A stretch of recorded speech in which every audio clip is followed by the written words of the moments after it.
Good afternoon, everyone. Welcome, and thank you all for coming together to join in today's conversation with our 2024 Bicentennial Medals. The Bicentennial Medals program was first awarded in 1993, which is the college's 200th anniversary. Through it, the Society of Alumni and the College honor, the Society of Alumni and the College honor alumni for their distinctive achievements in their various fields. This year, we've chosen to honor the 5 alumni before you whose careers cross a range of fields and reflect, we hope, the power of the liberal arts to inspire discovery and invention for the betterment of society. As you can imagine, with 5 panelists from vastly different fields, we'll be covering a lot of ground. So my goal is to give everybody here a chance to share their ideas and ensure some time to ask them some questions and for you to do so as well. But first, I'm going to begin by briefly introducing them. They are in my notes in alphabetical order. They're not sitting down in alphabetical order, so I'm asking them to raise their hand as I introduce them. So I'm going to begin with Willa Black from the class of 82, who is, thank you. Willa is the founder of Connected North, an organization she helped found during her 24-year tenure as Vice President for Corporate Affairs and Corporate Social Responsibility for Cisco Canada. Connected North, founded in 2014, is a groundbreaking virtual program showcasing innovations in the field of learning with the aim of reducing Aboriginal student dropout rates. Now a nonprofit, Connected North serves 35,000 students in about 200 schools in First Nations, Inuit, and Métis communities across Canada. So please welcome Willa Black.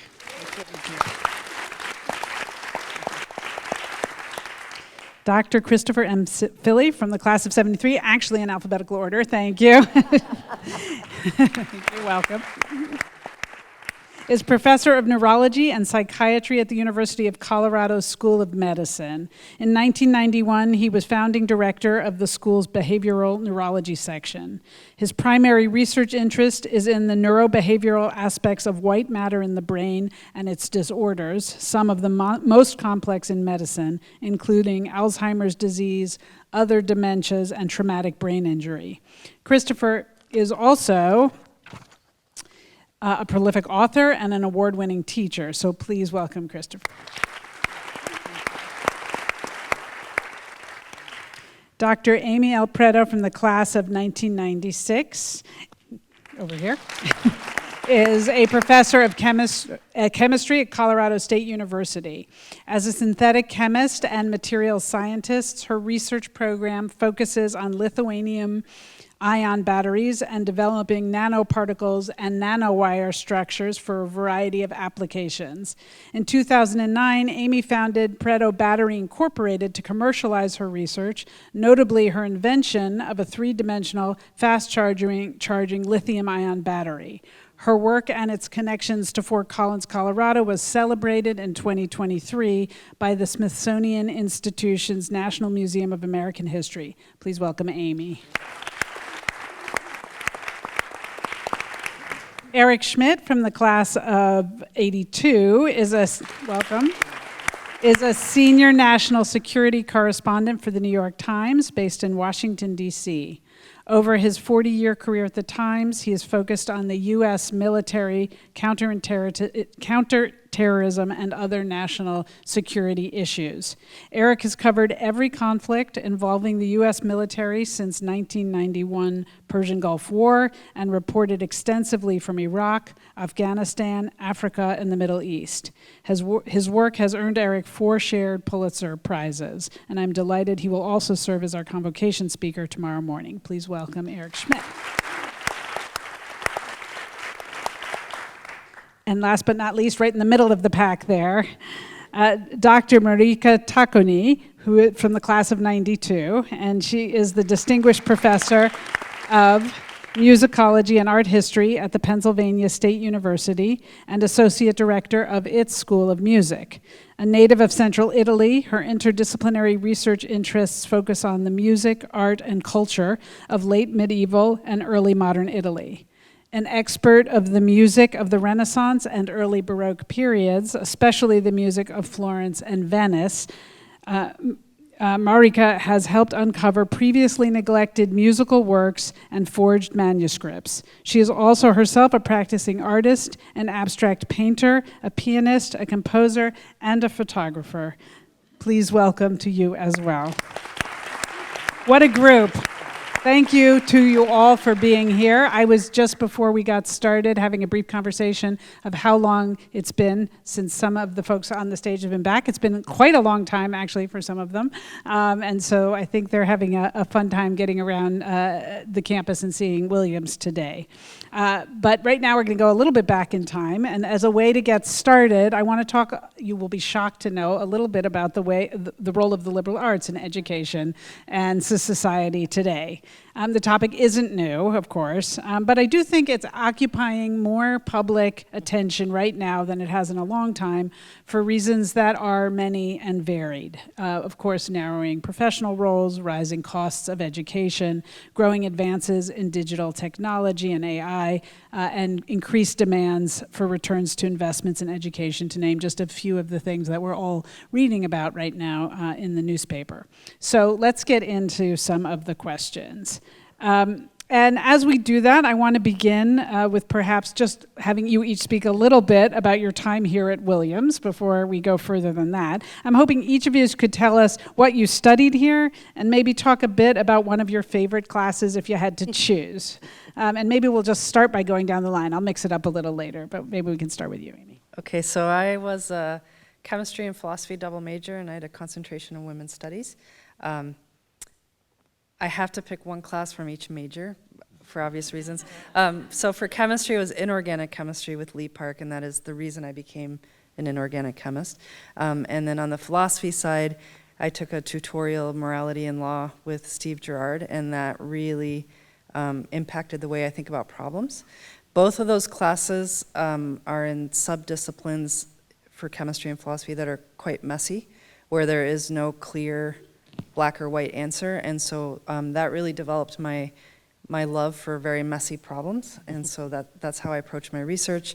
But the way each of those faculty members taught their classes impacted how I teach my students today. So a lot of dialogue, asking questions based on answers, asking more difficult questions, and so impacted how I think about teaching and research.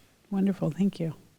I was a political science major at Williams, and I had a lot of great courses from people like Professor Kurt Tauber, but actually I'm going to pick out a class that was very different. It was actually an art history class, one taught by Whitney Stoddart and the other by Zirka Flipchek. And the reason I want to say they're famous because it just introduced me to something totally new at Williams. It opened my eyes to the appreciation of art, and of course having the Clark here and the Williams Art Museum, Moko wasn't here yet, was just a resource to go see that. But the way they were able to deliver lectures, it was storytelling at its best from both of them, masters of the craft. And also what they were able to do was link art to the history of the time, the politics of the time, and make it all something that was very relatable. So you got not just a lesson in art appreciation for whatever period they were talking about, but what was going on at the time, and maybe what was influencing that artist's particular medium, or how the medium was affecting the political scene of the world. So it opened my eyes to art in a new way, and a lifelong appreciation that I've really always cherished. Thank you. So many Williams alumni speak about the art history program here as one that really left a long mark. I took classes with those two same professors as well. So I came as a music major. I knew I was going to pursue music, but I thought I was going to be pursuing a focus in composition and piano performance. So that was going to be my track until second semester freshman year, when I took the introduction, the first half of the music history survey of Western music with Jennifer Bloxham. And it was the pre-1750 music history survey. And I still remember going into that class thinking, this is going to be a bit of a bore, a bit of a drag. I don't think I'm that interested, because as a pianist, your repertoire kind of begins with 1700. So to be studying a whole semester of music before 1750 seemed like a stretch to me. And 10 days into that class, something just snapped in my brain. I was absolutely transfixed. And Jennifer Bloxam was a fabulous, she just retired, but she was a fabulous, fabulous professor here. But also just the repertoire. I was fascinated by the sound world of music before 1700, 1750. And that was it. I mean, I was just hooked. Music history became my focus, and specifically early music before 1700 became my focus. So that class certainly stands out, and it's what changed the trajectory of my career in so many ways. Thank you. Chris. Great. So I arrived from Colorado in Williamstown and was struck by its beauty and the intelligence of everyone around me, and it's, what am I going to do with my life? And so I took a very general approach, majored in English, actually, which was a great choice for me. I did take courses with Kurt Tauber and Whitney's daughter, both of whom were excellent. But I really learned a lot by being an English major. I learned how to read and write very well with the skills that still stand me in good stead now, and it was tremendously helpful. All the courses were great, but the best one probably was my senior seminar with a guy named Don Gifford back then, who was a noted Joyce scholar. And I was in a seminar with probably 10 students, and we had the whole semester to talk about a whole range of topics in literature, which was just tremendous. He was a wonderful man, and I learned a great deal from that, and still think of it a lot, so that was wonderful. Thank you. So Eric stole my answer, but that's okay. So I came from Montreal. I'm Canadian to Williams, and like you, was just overwhelmed at the beauty and the excitement of the place. And I am a lover of words. I'm intrigued with the human condition, so I became an English major. And some of the courses I took creative writing, I took the classics, I took modern American literature. I mean, it was so mind-blowing and thrilling for me to live in this world of possibility. But my favorite class was also art history, and Professor Stoddard, and it was completely foreign to me. And I remember my dad saying, when you go down there, do things that wouldn't occur to you naturally. Like, take things that you couldn't even imagine yourself being interested in, and I knew nothing about art, so I thought, okay, well, I'll sign up for that. And I remember, I think it was a second or third class, we talked about Falling Water, which is the masterpiece by Frank Lloyd Wright. And I remember looking at it and thinking how poetic it was, how extraordinary it was to bring that kind of innovation and creativity to a building. And so that, in me, kind of unleashed a lifelong love of and interest in art history. And I married someone who knows an awful lot about that, and I think it's been such a great source of joy for us to also include that in our lives, because I think it's really brought a state of grace to my enjoyment of art. Thank you so much. So many of you touched on my next question, but maybe we could just go a little deeper and reflecting a little bit more on your times as we consider some of the questions about the value of a liberal arts education that I mentioned a few minutes ago. I'm wondering what message you would want to convey about its relevance. Or to put it another way, how have the skills and the values that you developed during college years equipped you to contribute to your field in ways that might have not been possible if you had not attended a college like Williams? And Marika, maybe we could start with you on this one. Yeah, I think I would say that making connections for me has been a huge part of that.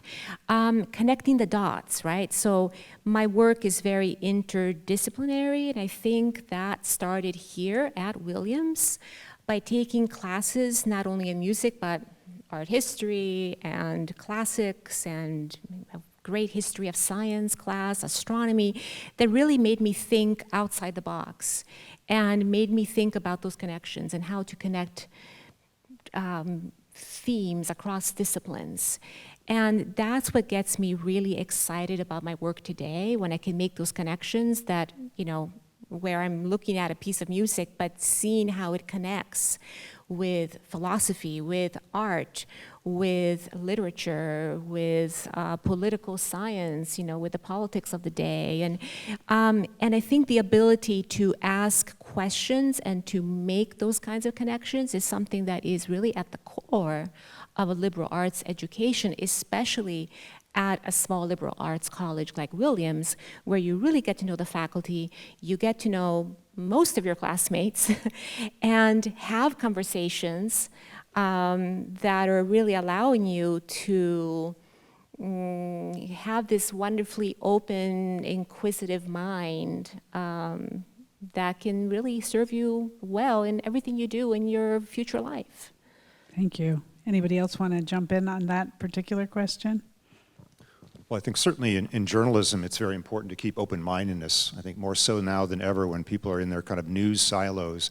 So I think here at Williams, you certainly got an introduction, as Will and I have both said, into courses we might not have otherwise taken. And I, just like Marika, I took a variety of things. And as a journalist, most of us are generalists. So it also gives you a head start. If you're dropped into a new assignment, and you have a little background in science, or you have a little bit of background in politics or art or whatever it may be, you can start the conversation and be able to build that trust that's so important between a journalist and a source, or just anybody you're interviewing out there. And I think that kind of open-mindedness, that diversity of thought was really instilled here, at least my experience at Williams. Thank you. Chris, I think you were waiting to say something.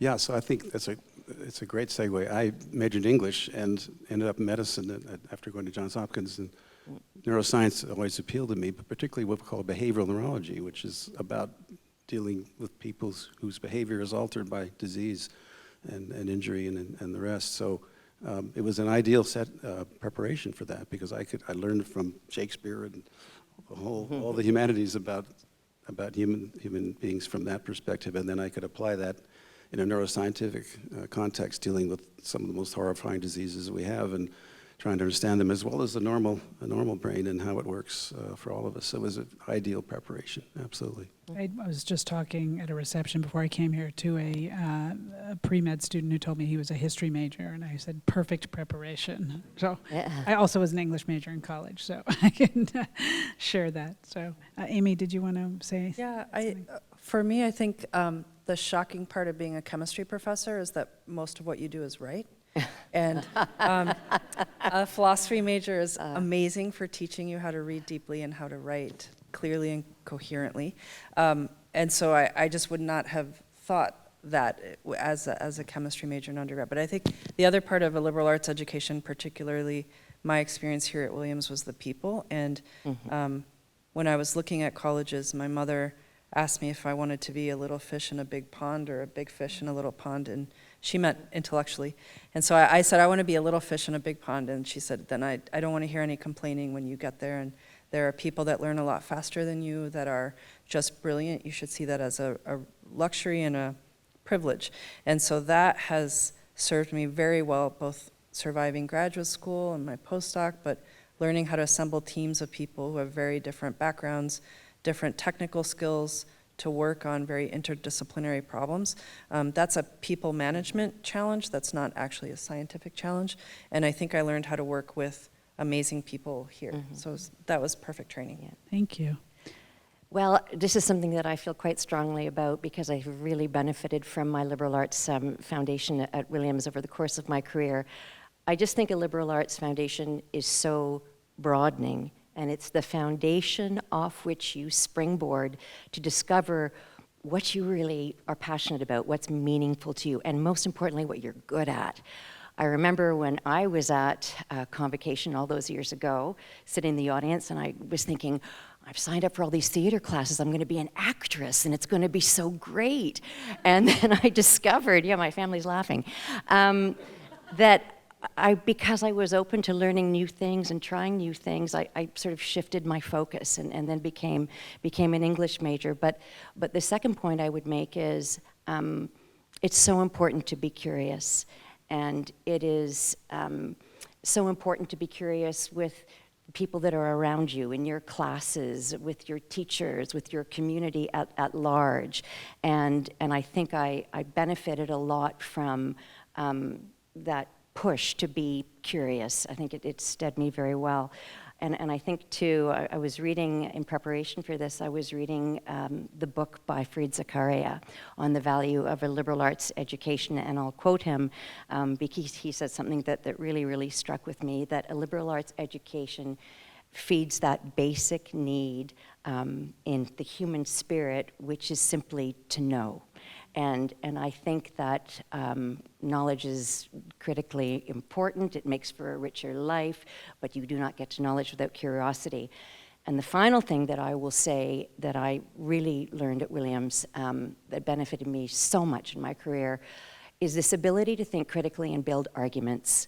A lot of the work that I do in lobbying resources for Indigenous peoples in Canada is pulling together broadly based and very complex coalitions of provincial, federal, territorial governments, Indigenous communities themselves, of which there are 160 different ones. The private sector, the not-for-profit sector, and it goes on and on and on. And to be able to build the case, as we say in the business world, or build the argument for why we should come together with common purpose is absolutely a skill that I learned in my time here. And I think that that ability to think critically, it helps you find your voice. And when you find your voice, you can make good things happen. Well said. So I'm going to just go a little further with you and take some of the other skills from a liberal arts education to go in a direction to talk about invention and discovery. You were talking about curiosity, which presumably sits at the heart of that.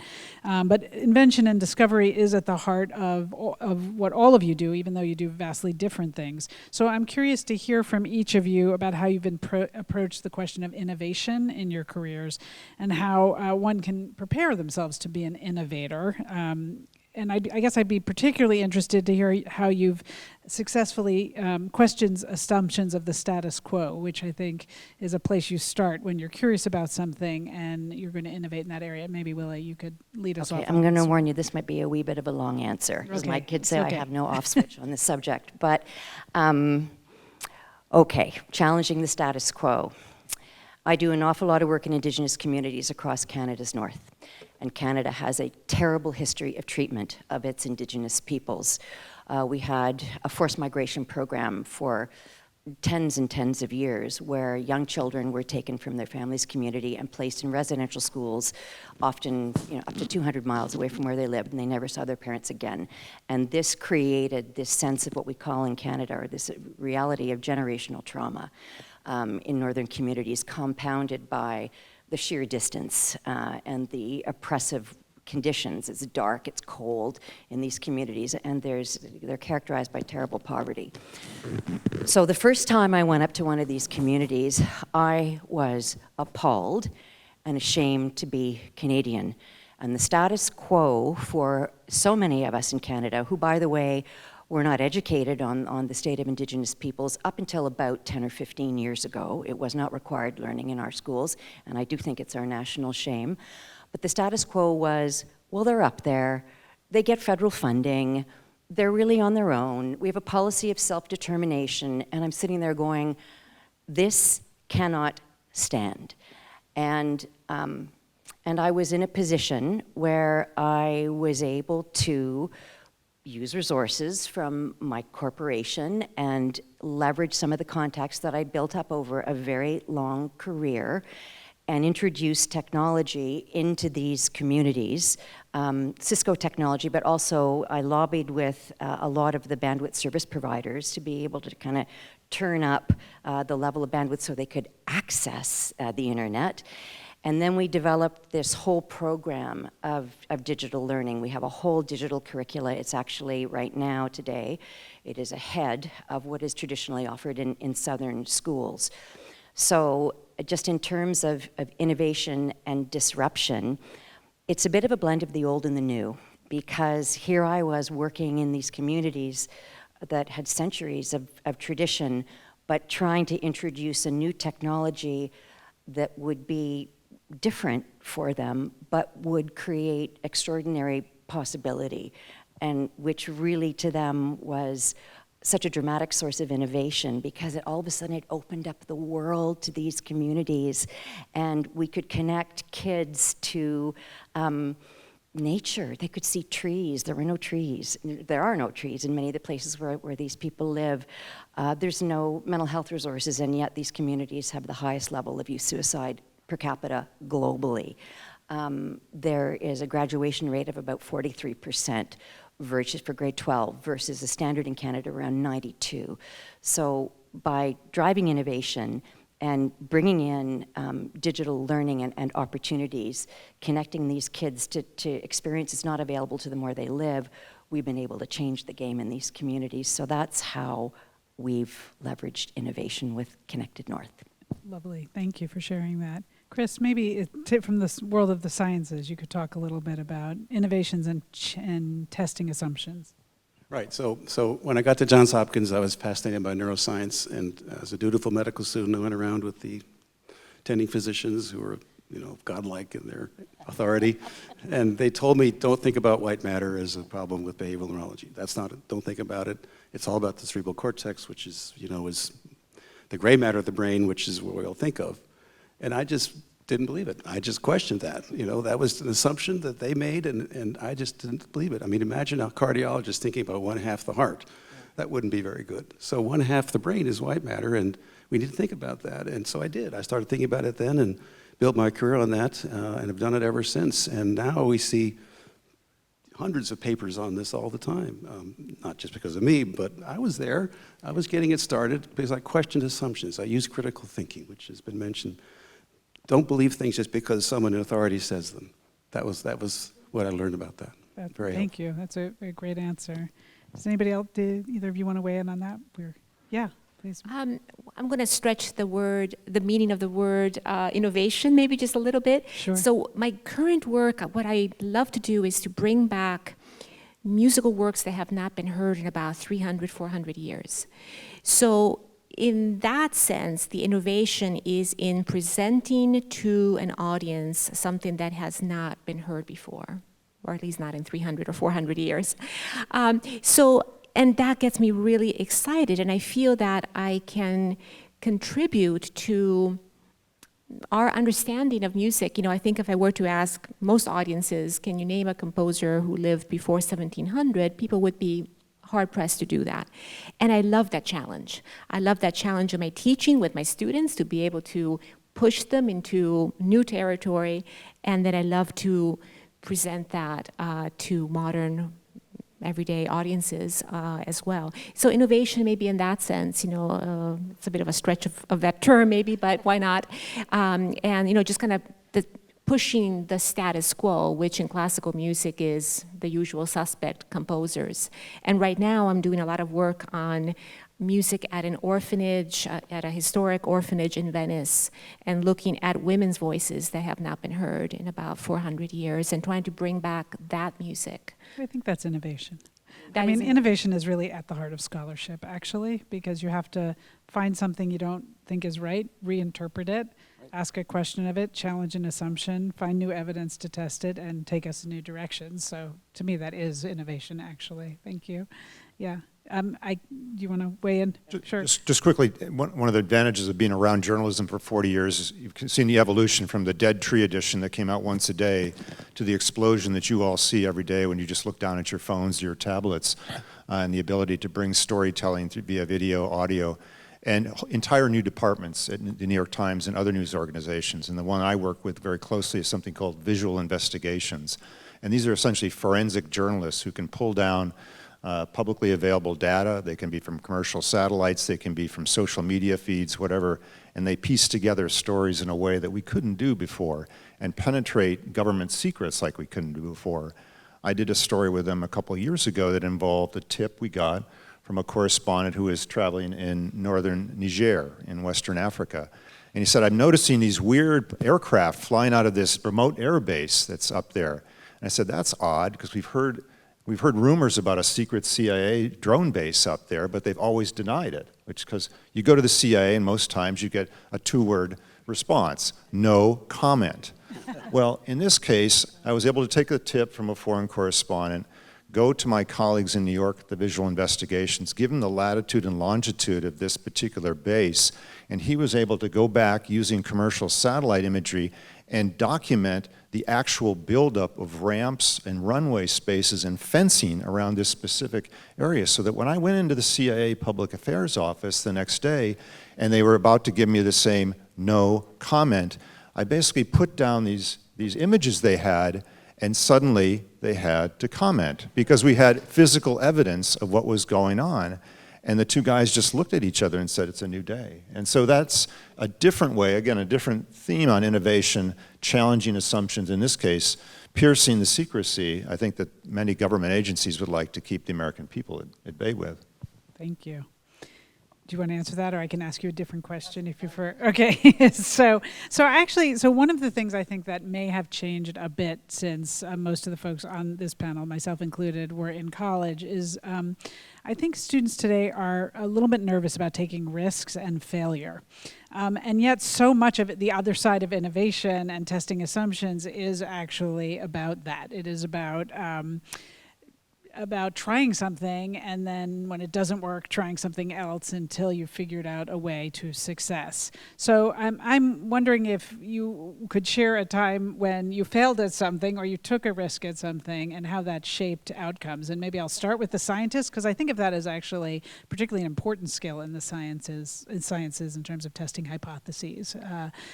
So maybe I can start with you on that one, Amy. Yeah, I'm laughing because Because you've had lots of failures, is Many. that why? yeah, so if you're an experimental scientist, most of what you try in the lab doesn't work. So you get used to that feeling, although I would say students today are not used to that feeling, and I have strong opinions about social media and the impact of what people see on a screen. But I remember my very first chemistry test at Williams. I had Professor Raymond Chang. He was extraordinary, and I don't remember if I actually failed it, but it was definitely the worst grade I'd ever gotten on a chemistry test. And you remember my mother warned me that I'd actually have to learn how to study, and I thought, oh my gosh, what has happened? And so I went to his office, and I was trying to apologize for wasting his time, but I couldn't articulate that well. I think he thought initially I was trying to get more points.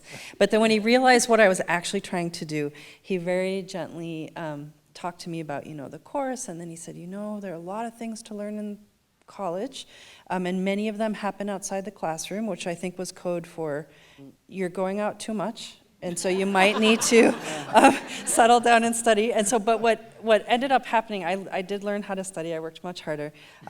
The grade I got at the end of that semester was not mathematically possible, given my performance on the first test. But that was a theme here, which was treating students as though they had a lot of talent well before they showed any evidence of it. And I have taken that into how I teach. When I am recruiting graduate students into my group, I don't look at their undergraduate record because I don't want to I don't want to be biased by that to start. I want to talk to them first, figure out, are they intellectually curious, and are they in a place where they're willing to try things where most of them won't work. So I think it's about redefining what failure and taking risks is. Yeah. And so if you can put it in a context of this is a natural part of our discipline, that takes some of the pressure away. I also think that often people think too far ahead. And so in my particular case, I never meant to start a company, but I was trying to solve a problem in terms of batteries and how they could make our lives better. I wanted to build in the morality side of it, which was I wanted to come up with a technology, but in a way that if we actually scaled it up, it wouldn't have a terrible impact on the environment. So I put all these criteria in place in terms of, we have to make this out of water using non-toxic chemicals if possible. And in my mind, that was just a way to focus what variables we were going to study. Investors see that as very risky. You're trying to solve too many things at once. It will never work. And my feeling is that many of the big challenges we have today will not be solved by traditional linear thinking. Mm-hmm. And so you have to redefine how you approach the problem. And so I think I definitely learned that here, but my approach, I think, to people and giving them grace when they don't start on the right foot, I think I definitely got from here. Thanks. Chris, you want to? Yeah, it's a really interesting topic. I do what's called integrative scholarship. You may have heard that term from Ernest Boyer in a book he wrote in 1990. And one of the types of scholarship is integrative, where one takes a synthetic view of all that's out there and puts it together in novel ways that haven't been done before. And that was the way it was with white matter, and my approach to it. I met a lot of resistance along the way, including my chairman for 25 years, who said, "Why are you doing this?" And I said, "Because I think it's important, and look at all these data that I'm accumulating in these books I write, papers I produce." And he slowly came around, and finally there was some mutual respect. But you just have to overcome that. If you think you're onto something, go for it. Persevere, hang in there, you'll get there. It takes a lot of elbow grease, you have to work at it. But if you really think you're onto something, it's your passion, then do it, because it often pays off that way. I was very fortunate to have that experience. Thank you. Anybody else want to share a failure? I will, because I fail every day at Filley. Excellent. It's a Don't we all? It's a very humbling job that I have, because unlike my colleagues here who are true experts in their field, I am reporting on something. And so I could spend weeks on an article, months on an article, oftentimes with colleagues who are also doing their hardest. And yet, as soon as we publish, there's always going to be somebody who's smarter than we are, who knows more than we are, and they let you know it right away, too. And you have to be open to that kind of learning, because there are new stories to be told from that experience. So you can't treat it as a failure, even if you haven't fully explored something that somebody said, "Oh, Schmidt, you missed what that real scandal was in that weapons program," or "You should have, you know what really happened in that Situation Room with President Biden. Let me tell you," because it opens a door to another opportunity. And that's the lesson that I try and tell young journalists, is that you keep pressing on these, you do the best you can, but it's an iterative process in this sense, and you're constantly learning, and you're constantly being directed, hopefully, to a fuller truth. Thank you. So I'm glad I'm not the only one that got a D on my first assignment at Williams, but I remember getting a D on my very first English paper and going to Bob Bell saying, "So how can I improve? Like, where did I make a mistake?" And he looks at me and he said, "Do you really talk that way?" He said, "Why don't you try writing the way you talk?" And I have to say, all the people that I've had on my team over a long career, I've worked with them on their written skills, and I always come back to that advice. I think I must have used it at least once every couple of weeks. But my failure with the Connected North program, I talked about the importance of curiosity before. It came from a lack of curiosity. When we were developing the educational curricula for the Indigenous schools, in my A-type brain, I'm moving to solution thinking, well, they need better STEM, and they need better literacy, and they need better, skills training. And so let's focus a curriculum on doing all those things. And initially, it wasn't really resonating. And it was because I didn't listen and because I didn't do enough research. And when we went back and we spoke to the communities, they sort of looked at me like I had 9 heads, and they said, "Don't you understand that these kids are suffering from so much trauma? There may be 15 people living in 2 rooms. These kids may sleep in shifts in their beds. There's a lot of family violence. You don't understand the mental health component that we've got to address before they can learn anything." So they were right. So I took 2 steps back, and we did an enormous piece of research with over 1,200 teachers and students and parents, and we developed a mental health framework where we looked at identifying 7 different triggers of well-being in Indigenous communities: language and culture, respect for peers, food and nutrition, all these things. And we made sure that every single lesson we taught, whether or not it be STEM, whether or not it be a skills training session, somehow embedded some of those well-being triggers. And then we were able to scale the program.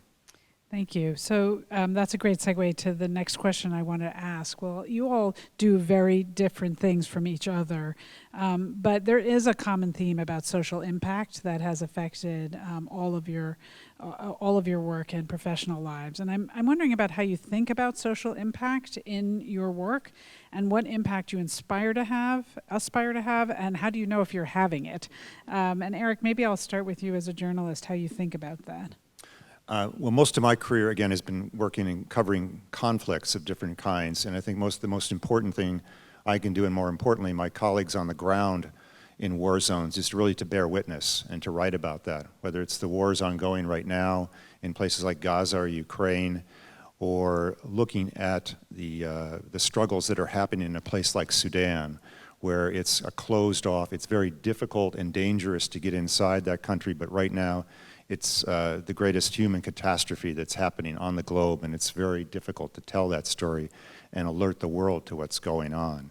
So I think thinking about that and being able to work for a news organization that fortunately has the resources and the commitment to really try and have an impact every day in whatever branch of the report you're doing. I worked on a project a couple of years ago where the executive editor came to us and said, you know, we keep hearing these reports of civilians who are killed in conflict zones, whether it's in Afghanistan or Iraq or Syria. We need to kind of think about this holistically. How can we tackle this? And so again, we put together a team from across 4 different departments at the Times and did an exhaustive, several part series looking at how, in this case, the United States military used poor intelligence, even poor targeting, and end up killing thousands of people, innocent civilians, in places like Afghanistan, Iraq, and Syria, in the name of the war on terrorism and war of fighting extremism. And we're able to show and document these kind of things. Some of my colleagues, Azmat Khan in particular, went back and went door to door in communities in Afghanistan where bombs had dropped and where people were killed, and did the work the Pentagon never did. She actually created a database that we then was able to publish in the New York Times, and this had an impact, I think. Fortunately, we were awarded a Pulitzer Prize for that project, but even more important, it forced the Defense Department to really change the way that it looks at how you target, drop bombs in war zones, and how you basically integrate the idea of how do you minimize the risk, mitigate the risk of civilians when you do that. And it forced the Defense Secretary, Lloyd Austin, to really change the way you see these kind of specialists inside of the war commands inside the Pentagon in a way that may well not have happened without that kind of journalism. Thank you. Willa, do you want to speak to the social impact question? Yeah, so I led the social impact practice at Cisco Canada for many, many years, and I can't speak to the American experience, but certainly in Canada, we have a lot of really big problems to solve. And right now we have a very distributed... Oh, we don't have any. Oh, okay. All right, you have none, I know. I noticed that now that I'm down here. But we have a very distributed approach in Canada. Too many people are too willing to lay the problems at the government's feet and say, okay, you guys fix this. We have a private sector that writes enormous checks to charities and say, okay, you fix this. We have a private, not-for-profit sector, corporations are laying the money for the not-for-profit sector to say, fix this. The not-for-profit sector are struggling with resourcing and the proper research and the capacity to be able to solve these problems. And we're not all really working together. So part of the effectiveness of the Connected North model is that we threw all that out the window and we said, no, we're going to build a coalition around a single problem. And that problem is going to be increasing graduation rates, grade 12 graduation rates in remote Indigenous schools. 6% of our population, fastest growing youth population. We will not get to a point in this country where those students can participate in and contribute to our economic growth until we fix those numbers. And so that took a long time. It took a decade to get alignment between federal, provincial, territorial governments, the not-for-profit sector, the corporate sector, family foundations across the country, but we did it. And I think that is a new model for how we move forward. And it may be more mature in the US, but it's not very mature in Canada. So I'm now part of a coalition. There's 8 of us leaders trying to drive this new model to set up an entity that will sit outside of government that will do nothing but help identify those problems and build coalitions around them so we consolidate the resources and we drive the impact. Thank you so much. So I would like to open the floor to questions from you. that you can direct to one or several of our panelists if you'd like to do so. We have a nice group here of, I see some faculty in the rooms and some alumni in the rooms and community members, so we'd love to hear from you. And I'm just gonna, I can sort of see you, so I'm gonna point to the people I see. So, and there is a mic coming around, if you could wait for the mic. Thank you. So in the 50 years since I was at Williams, a definite trend has been towards experiential education, or what might be thought of as engaged scholarship, where students get opportunities outside the Purple Valley to engage with real-world problems or to test ideas, test their curiosity. I'm wondering if any of you had an experience while you were here in Williamstown as an undergraduate, actually engaging with the world outside this town. Amy, go ahead. Yes, although it's lofty, I would say, to call it experiential learning. But I, for winter study my junior year, so I didn't study abroad, which I would have really loved to, because at the time it was just too complicated to transfer chemistry credits. And so it would have been very difficult to complete a chemistry major if I had studied abroad. But I wanted the experience of traveling. And so at the time, I don't know if this is still allowed, you could propose a project if you had a faculty member who would support it. And so one of my philosophy professors, Jana Sawicki, Still here. Yeah, I pitched this idea to her of me backpacking through Spain and Italy because, and I knew enough to know that there had to be a reason. And so I said, okay, I'm going to study women in the Catholic Church. My father was Colombian. My heritage comes from Spain in not a great way. There's a conquistador involved. And so I wanted to go back and look up my family genealogy in Spain. And I was raised Catholic, and so I knew enough to know that the history, because of Franco, was quite different in Spain and in Italy. And so I said, okay, I'm going to go study women in the Catholic Church. And she actually just laughed at me for a while. And then she said, okay, so, but seriously, what exactly are you going to do? And I said, I'm going to study women in the Catholic Church. And she said, how? And so she helped me develop a survey. I met women at coffee shops, bars. There were a lot of bars involved. A friend of mine came along from Williams who was an opera singer. She said, well, I have an aunt who lives in Paris, so we'll fly into Paris and then we'll get a Eurail pass. And she convinced me she could handle the French and Italian as long as I handled the Spanish. But it turns out she could sing in French and Italian, but not actually speak at all.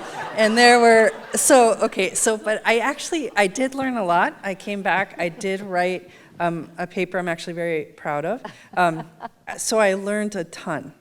This, to me, is the value of a liberal arts education. There is no way you would do that, I think. Like at my university as a chemistry major, there's no way you could talk anybody into that.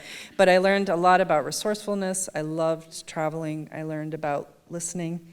I learned about being uncomfortable in a place where you can't read the signs, you don't know how to navigate things. That has served me very well in my life in terms of traveling. But I just remember her clearly. She heard backpacking, Spain, Italy. The rest part, she was just laughing, and then I had to sort of repeat it. But then she did help me turn it into something of value. So I don't know if that really answers the question, but it's what I thought of. Yeah. Other experiential learning experiences? Yeah, I think for me, I was so lucky to, my family still lives in Umbria in central Italy, and I did a senior thesis here where I was able to go into the archive of the Basilica of St. Francis in Assisi and look at manuscripts of really, really old music that, again, had not been heard in about 400 years. I see a pattern here, which goes way back to Williams, of, digging into material that no one had really studied and no one had really heard. And I brought it back to Williams, and then I was lucky in my senior year to direct our early music ensemble, the Collegium Musicum. So I brought these manuscripts back, well, not the manuscripts, but the photocopies of the manuscripts. I wish I could have. And we got to perform them. And that was the first experience that I had, not only this experience of being what I like to call a music archaeologist. I put quotes around that word archaeologist, but this idea of like digging for sources and bringing them back. And then this wonderful ability to then perform that music. And to have Williams students, my peers, be part of that wonderful, exciting journey. So that was something that, again, thinking back, started here and that I have carried with me in my entire profession. But it started in Italy as part of a, senior thesis experiential experience, yeah. The founder of the Children's Television Network in the US was a Williams grad, and he offered an internship over winter study for a student, and I was lucky enough to get it one year, so I worked for Sesame Street. And I know, how great was that? And my job over those 5 weeks was to go into public schools in New York City and test concepts with kids in kindergarten. And oh my gosh, I remember one day I was in one of these classes, and it was a pretty tough school, tough neighborhood, and the kids were playing cards one day, and the stakes were whoever won got to punch the others in the mouth. And I was sitting there kind of going, wow, this is different. But just being able to work in those schools and work with an incredibly creative and fun, organization like Sesame Street, and I can tell you, it was just as advertised. It was fantastic. And then Eric and I went on a trip to China in 1981 with Ray Chang, a winter study trip, and honestly, maybe Eric wants to talk about it, but there were no buildings over 6 stories high. Everybody was wearing Mao jackets and riding around on bicycles. And I have said to my husband, I don't ever want to go back because I don't want to think of it as any different than that time. So those kinds of experiences were really remarkable, and I'll always appreciate them. Thank you. Another question. Yes, please. Can you just wait for the mic? It's coming. Thank you. Hi, it's so nice to see you all. We pick you and we vote on you, and then we try to sell you to President Mandel that we should pick you. Nice job. So I'm glad to see you all live and in person. I have a question. I will be coming up on my 50th, and I was wondering, and anybody can answer, when did you figure out that you were special, or that Williams was special, or something that you got here was special? Because I'm sure you didn't know that when you graduated. So. Oh my gosh. I would say I have not yet figured out that I'm special. What I would tell students today is little steps and working hard lead to crazy places. And if you sometimes if you try to aspire to something that's too lofty, it's so daunting that you don't start. And so I tend to not think, yeah, I mean, I have failed a lot, and it has led to a good place, I think. I knew Williams was special when I came for summer science. So I came for the 5 weeks before my freshman year. That is where I met my lifelong friends that set me on the path of feeling like the faculty here cared about me and wanted to help me and were exceedingly patient. And so I think I knew immediately that the Williams being special was not a surprise.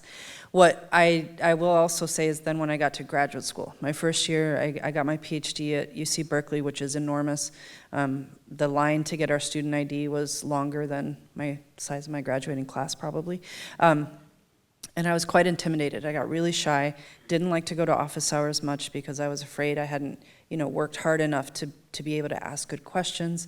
But once we got into the nitty-gritty parts of things like problem sets, the work there was not difficult for me, and it's because of Williams. I mean, I don't think I worked as hard in my life as I did here, and that set me up very well for PhD at a super competitive place. I did my postdoc at Harvard, another very competitive place, and I think the other really special part that's important to me to articulate is, at least when I was here, we didn't talk about grades.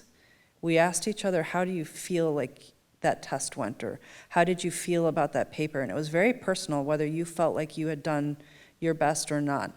And so I think that the focus on what you put in and what you wanted to get out was separate from metrics, and that I think was very special. I hope it's still that way here, but that was important for me. Thank you. Yeah. I think, I knew it was special when I came to visit, when I came to interview and visit, I felt it. But I would say that when it really solidified was when I became a professor myself. when I got to Penn State and I started teaching. And when I heard myself asking, what would this professor do in a situation like this? What would this other professor do in a situation like that? And I was thinking of professors I had here at Williams. They were my mentors, my models. Graduate school professors, yeah, but to a lesser degree. You know, I went to Yale and I had some great professors there, but it was the undergraduate professors that really,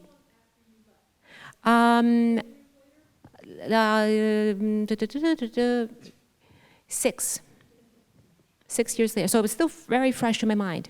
Yeah, 98 is when I started, 92 is when I graduated here, 98 is when I started at Penn State. So it's still, you know, was still pretty fresh. But that's when it really solidified, you know, the impact that these teachers, these professors at Williams had in shaping my own thinking and my pedagogical skills. Yeah. Chris? I would say that it was right away in some ways.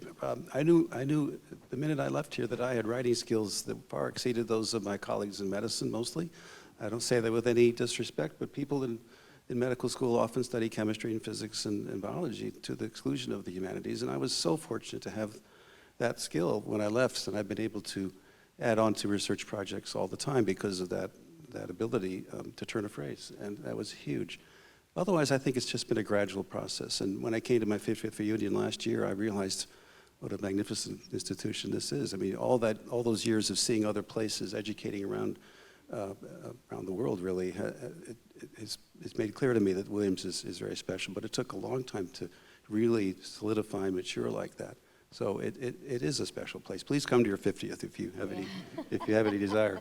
Yeah, I would say actually reunions often have that impact because you not only are then tracing your own life path, but you're seeing what became of classmates, some of whom you didn't even know very well, and then seeing kind of what happened to them and realizing the kind of collective impact. I mean, one of the things about social impact, and one of the things that's so fun about my job when I get to look over all the talented alumni that are put in front of me to, you know, choose for recognition, it really is a sense of what a mighty impact a small place can have on the world, person by person, and so sometimes you see that only by looking backwards, not always at the beginning when impact is not so clear yet. Thank you. Other questions? Yeah, please. Right here down in the front and center. I can't really see people, but I see hands waving. So yeah, I see people. Thank you for coming. It's been fascinating hearing from your academic experience at Williams. But I'm curious about the non-academic experience at Williams, whether you were an a cappella group or were a student athlete, the rugby team. So what is the impact of that part of the non-academic experience at Williams that made you where you are? Do we have any athletes here? We got one athlete, okay. That Two? was a Okay. loaded question, I think. My professor, who, I don't know if you remember this, you were standing behind me. I was in charge of buying the alcohol that week for the rugby team. And you were standing behind me, and there's this quiet cough, and I was just like, this isn't all for me, I promise. So I came here actually to play softball and to play in the Berkshire Symphony, and they were both incredible experiences. I found softball very difficult to manage actually once the labs in chemistry got more serious, because the season's so short because of the snow, and we had so many away doubleheaders, and I was the starting pitcher, so it felt like letting my team down if I missed games, and just the challenge of managing the labs. Rugby was different because games were only on Saturdays, and so what might be counterintuitive is the rugby team valued more the classwork and getting your coursework done than being at practice. And so my senior year, I ended up just playing rugby, but I will say, in terms of the being able to expand in other ways outside of the classroom was really important. During COVID, we actually had a Zoom with women rugby players across the years going to current players, and that was incredible. Singing some of the silly songs on Zoom doesn't work quite as well as it does in after games, but just the connections there, and they have persisted. So many of my teammates are investors in my company, and we keep in touch. Yeah, they have gone on to do amazing, amazing things, just incredible women. So the being able to do things like sports and music while being a serious student was a huge part of what made Williams special. Anybody else want to talk about the out-of-classroom experience? Yeah. Willa? So I was a very active member of Cap and Bells, the theater. I was in the freshman review, and I usually did one play a year, whether on stage or backstage, and I really loved that community. It was quite a bit different experience, but just fantastic. I was also a junior advisor, and I loved that. I loved being on a floor with freshmen in my third year and seeing all the anxieties and being able to give them a little bit of a helping hand, and it was a lot of fun. And finally, I had a job on campus. I worked at the flower store for 3 years, and it was my creative outlet, and I would go on Saturdays and I would arrange flowers all day long, and it sort of gave me a chance, if there was ever anything bugging you or you were overwhelmed with work or whatever, it just gave you a real break from whatever it was you were dealing with, and I think that was really healthy. I think we needed to bring the flower shop back. We do. I don't know anything about I was the pointing flower out to my shop. kids. I said, "That's where I used to work." Okay, I don't know what happened there. I got to go find out about that. My campus job was in the rare books section in the library. That was a cushy job. Yeah. That was amazing. Yeah, no You got to look at these old, I mean, that was the best. If you want to feel like nothing ever changes, a first-year advisee of mine said to me yesterday she was trying to get a job, but all the jobs in the library were taken because those were the most popular They were jobs. the best And I think jobs, that's yeah. why. Yeah. I just want to add one more thing on the personal side of Williams and the community. So my father was Colombian, and we moved from Bogota, Colombia to the U.S. when I was 4 to a very, very homogenous part of southwestern Michigan. And that was quite challenging for me personally and for my family. And being a kid whose parents are from different countries often leads to you not really feeling at home in any one in particular. But I didn't know other Hispanic students.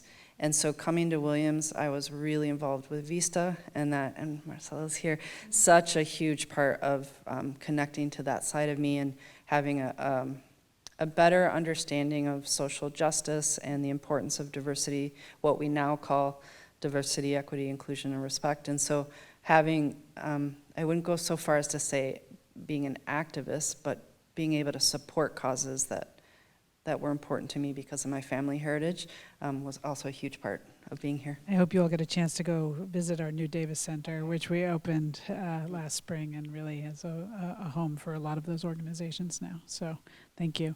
Are there other questions? I've seen a few hands. How about in the second to last row there in the middle? I'm sorry, I'm making the mics go all right into the middle. There we go. Here comes one. It's actually, it's really helpful to use the mic. You think you're speaking loudly, but it's actually quite hard to hear in here. Go ahead.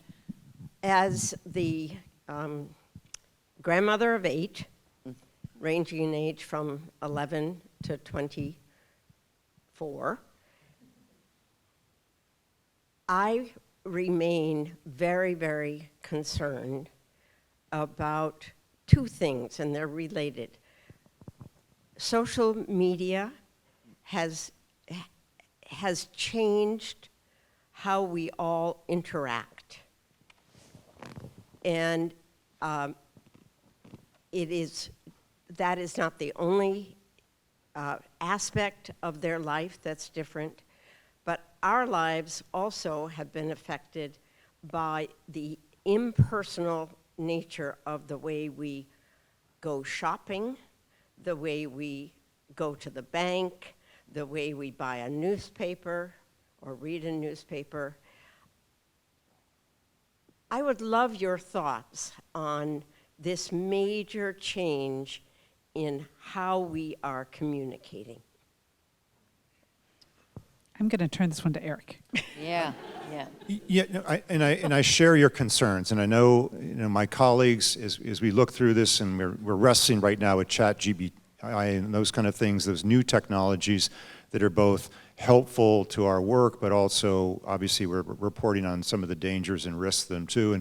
And we've been reporting along with my colleagues about the impact on schools. And I think we just had a New York Times podcast just in the last week about the impact of social media in schools and how there's a trend now in many states and communities to ban cell phones from school classrooms in this. It's such a risk. I think, as we see this, we're trying to make the most of it as an advantage of trying to, how do you tell stories in new and creative ways and reach audiences, new audiences, broader audiences, particularly younger audiences in ways that are captivating. Part of it is through social media, ma'ams. It's getting on TikTok, it's getting on other social media, it's using more visual means of communicating our stories and our storytelling to get messages through, get stories through and information through, but also, understanding the risks this poses and working, I think, with, social media communities and how you mitigate those risks. But it's clearly a challenge as we try and kind of balance these things out. I'm trying to put in the most optimistic light I think I can in terms of where we're coming from and trying, how do you educate people about not only the benefits of this kind of thing, but also the risks, and starting that conversation and keeping that conversation going. Thank you. Are there other questions? Hand way in the back.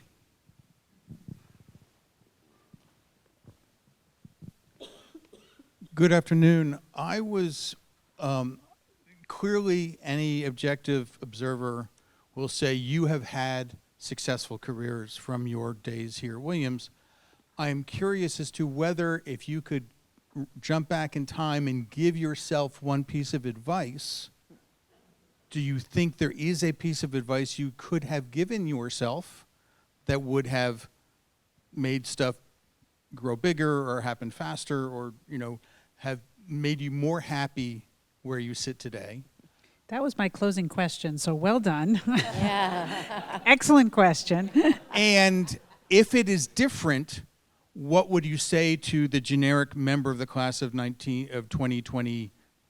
Are we at now? Yeah. Believe it or not. Arriving in their freshman dorm this week? I'll try that one. Oh, that's a tough one. I've often told myself that, I told you earlier, I came to Williams knowing I wanted to be a music major. And that was great in many ways. But I wish I would have double majored in music and something else. And that something else would probably have been art history or even math. And I didn't, and no regrets here, but I think that sometimes you can box yourself in a little too early. And I think that college is a time of exploration and a time of really pushing yourself in new directions. Now, having said that, I did take lots of classes way outside of the arts, so I did push myself. But I think that just really trying to remember as a young person that, there's so much out there, and try to be open to new ways of thinking, new lines of inquiry, and don't get fixed on a major too early, too soon. Thank you. Other good advice learned from life that you would give to earlier you or an incoming student? Yeah. I'd like to just echo that and embellish it. There's a problem in medicine we call the silo problem, where people get stuck in one way of thinking. It's true there as anywhere else. People have their biases that they start to think very intensely about one thing, so they know more and more about less and less, as we say.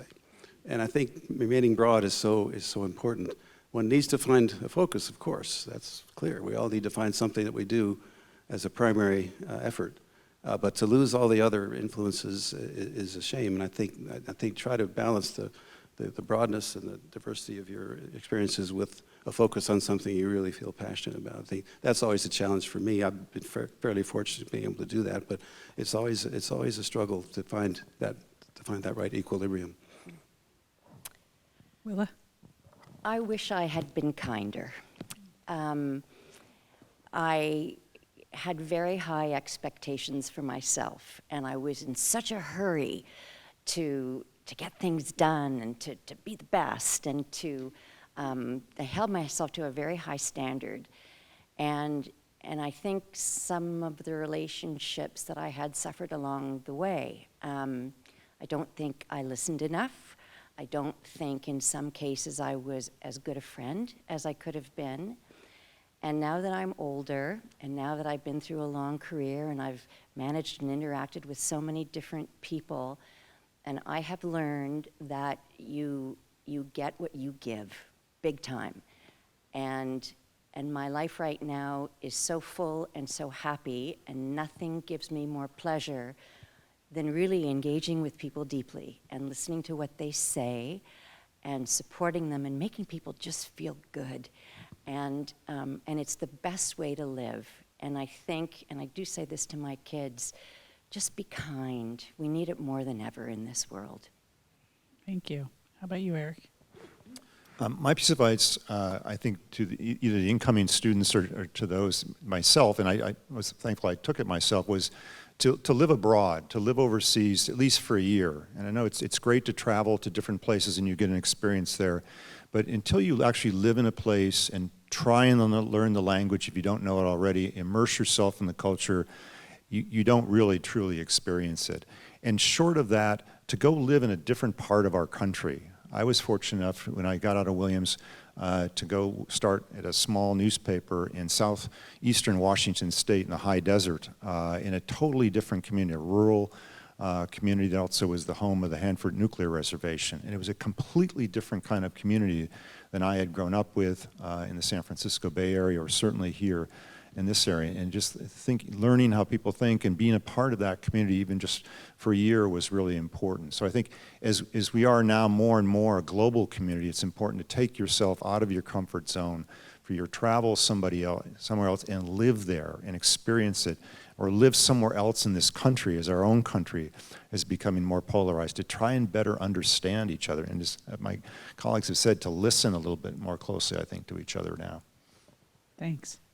Do you want to? Oh, mine Close is it a out. little more practical. We're ending sort of on a low note maybe, but I